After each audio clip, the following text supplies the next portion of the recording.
大家好，我是牛牛。7.39有一条机制上的更新，是移除了吸血增强和技能吸血增强，然后引入了一个叫做生命回复的新概念。有不少老哥都提到了相关的问题，还有人发现现在水人转血貌似不带吃减疗效果了。今天这期视频我们就稍微聊一下生命回复这个新引入的概念。首先需要把生命恢复和生命回复给区分开来，前者叫做 Health Regeneration， 是一直以来都有的概念，就是英雄血条上的这个绿色数字。炼金大招和剑圣奶棒之类的技能增加的都是英雄的生命恢复，而新引入的生命回复叫做 Health Restoration。 如果一个技能或者物品有生命回复的效果，那么目标的攻击吸血、技能吸血以及生命恢复都会被影响。拿伞华为例，改版之前是 20% 生命恢复和吸血增强，包含了提升生命恢复以及攻击吸血两个效果。现在改成了 16% 的生命回复，所以除了生命恢复和攻击吸血，现在伞华还可以提升技能吸血。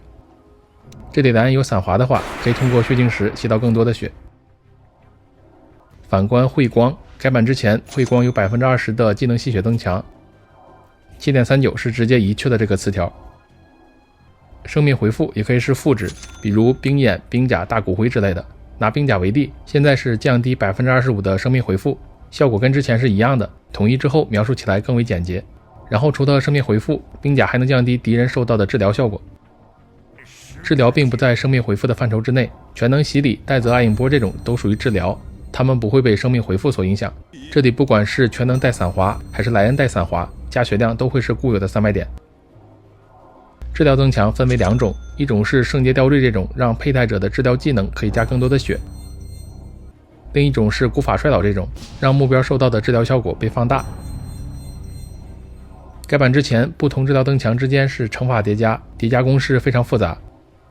7.39 改成了加法叠加，这里全能带 15% 治疗增强的圣洁吊坠，然后神域天命之羽和古法衰老分别是 20% 和 25% 的治疗增强，同时给莱恩用。此时全能一发洗礼就是3个百分比加在一起，也就是提高 60%， 300提高 60%， 就是此时战斗日志显示的480点。改版之前治疗增强有个 100% 的上限，所以当时全能 A 杖守护天使的 150% 治疗增强实际上就只有 100%。 7.39 更新日志明确提到了现在治疗增强没有上限，这里 A 杖全能先给大再给洗礼，的确是 2.5 倍的治疗，如果再叠上其他的还能加更多。和治疗增强不同，不同的生命回复之间是乘法叠加， 16% 生命回复的伞华配上 20% 的粗暴附魔，此时莱恩血晶石的吸血效果会被放大1减去1减 16% 乘以1减 20%， 总共是 32.8%。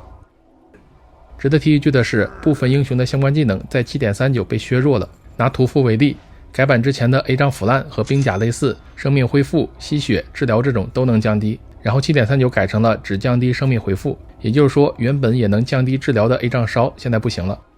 这里全能可以顶着 A 杖烧治疗满额的300点。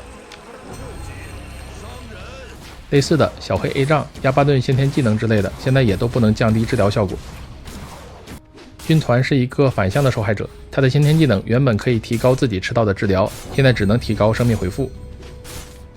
除了英雄的技能，部分物品也有类似的情况，比如小冰球和大毒球之前是可以减治疗，现在只减生命回复。然后冰眼、冰甲以及大骨灰是减生命回复和减治疗都有。下面说一说水人转血。改版之前，水人通过转血获得的生命值可以分为两部分，一部分是因为获得力量，剩下的一部分近似于是通过生命恢复的形式给水人增加额外的生命值，然后只有后者会被冰甲之类的效果所影响。而当前版本水人转血完全不吃冰甲，我们这里移去水人自身的生命恢复，就只看转血技能对血量产生的变化。没有受到冰甲影响的时候，一滴血的水人转满力量时的血量是2025，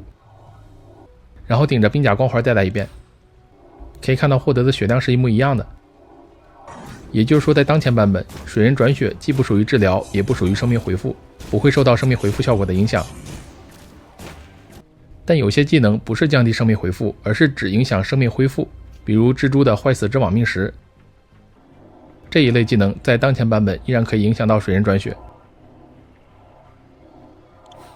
类似的，剧毒10级左边毒刺降低生命恢复的天赋，还有 NEC 20级左边解心光环降低生命恢复，都会影响到水人转血。总结一下就是，如果一个技能或物品的效果是降低生命回复，则不会影响水人转血；如果只影响生命恢复，则水人转血会被影响。然后冰魂大和杜牧的机制跟前面提到的这些不太一样，它们属于生命获取无效化，跟生命回复没有关系，所以依然可以阻止水人回血。OK， 今天就聊这么多。关于新版本，老哥们有任何问题或者发现，都欢迎随时跟我说，也千万别忘了点赞加关注。感谢收看，我们下期再见。